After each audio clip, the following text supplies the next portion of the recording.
majority of Filipinos want Duterte to face impeachment trial. Oh, ayun po yan sa Okta Research po ha.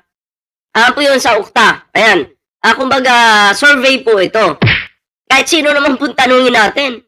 Majority po talaga yung sasabihin nila na dapat lang talaga humarap si Sara Duterte dyan sa impeachment na yan. Kahit nga mga DDS sinasabi yan eh. Diba? Kasi may mga DDS na naguguluhan, totoo ba na kawatan ka, Sara, hayop ka? Ha?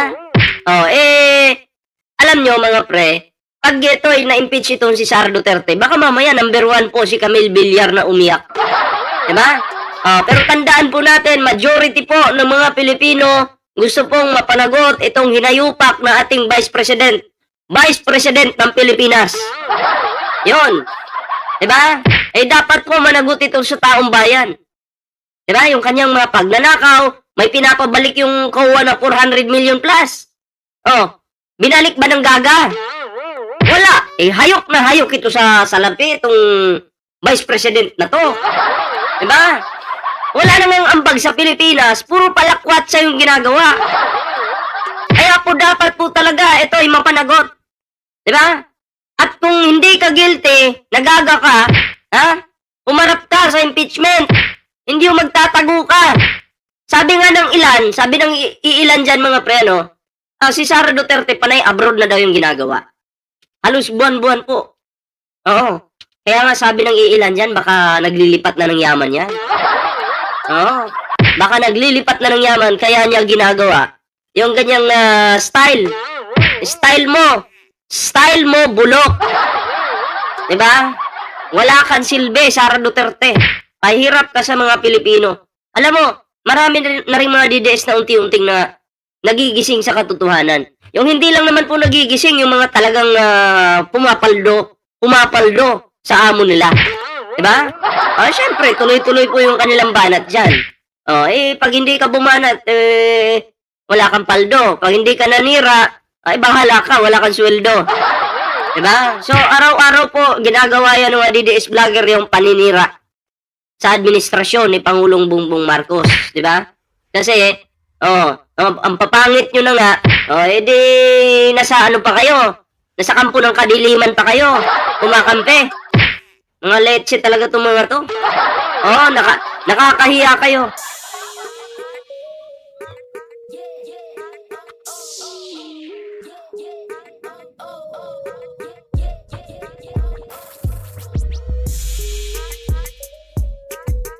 Diba? Nakakahiya po itong ganitong klaseng mga vlogger na kumakapit po sa fake news para kumita. Diba? Tayo po ba dito ay nagpe-fake news po ba tayo? Hindi naman po, diba? Yung kinakampihan lang po natin, kung ano yung totoo, doon po tayo. Hindi naman po tayo kumakampi sa mga politiko. Diba? Hindi naman po tayo kumakampi kung kani-kanino. Doon lang po tayo sa katotohanan. Diba? So, ito pa. Pag-usapan pa natin to mga pre, no? Pag-usapan po natin ito. Ito po. Ayan, kita nyo yan? Erwin Tulfo invites 18 ex-cargadores to attend flood control hearing. Nagpunta nga naman po sila sa Senado. Pero hindi po sila nag-attend sa invitation po ni Erwin Tulfo. Itong mga kargador na to, 18 kargador, hindi po nag-attend. Sabi nga ni Senator Tulfo, kargador po ang tawag sa kanila kasi sila yung nagkakarga ng maleta. Diba? So, kargador. So, in-invite sila, hindi po nag-attend. Natatakot po ba kayo sa mga tanong ng mga senador, magagaling na senador? Diba? Kung kayo po ay nasa katotohanan talaga, dapat magpunta kayo. Hindi kayo takot. Hindi kayo natatakot sa mga tanong. Dapat matapang kayong humarap kung alam ninyo na nasa katotohanan kayo. Diba? Simple lang. Hindi naman kayo tututubukan ng kutsilyo para pilitin kayo magsalita. Kayo ay tatanungin lang. Diba? Bakit ayaw nyo? Partida, nandun pa yung lawyer ninyong bobo. Diba? In-invite kayo eh.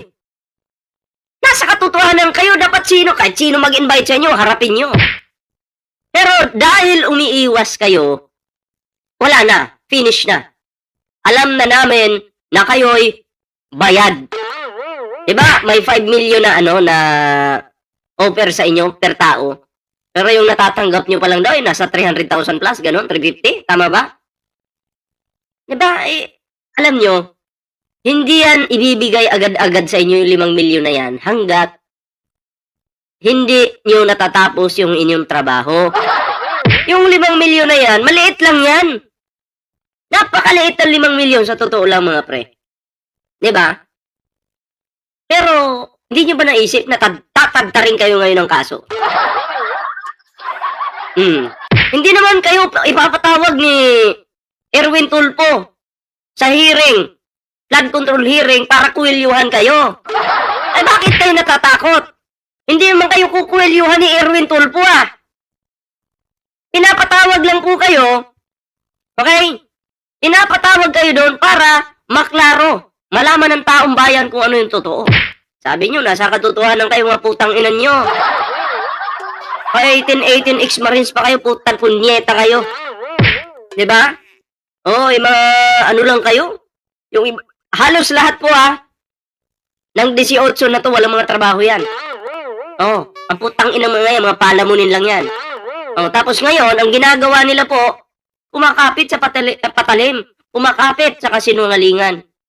Diba? Putang ina nyo, dapat sa inyo pagbabarilin isa-isa, no? Para alam nyo kung may firing squad lang sa Pilipinas, panahon ni Marcos Sr., ay dapat itong 18 ex-marines yung unahin. Diba? Ay mga sinungaling po. Diba? Ginagago na po nila yung taong bayan.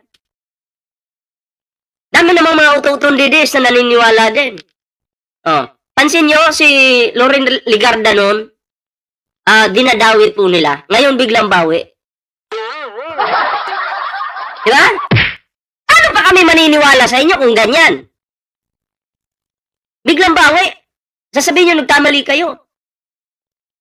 Yung inyong affidavit dyan, hindi ba yan i-review ng inyong bobol lawyer?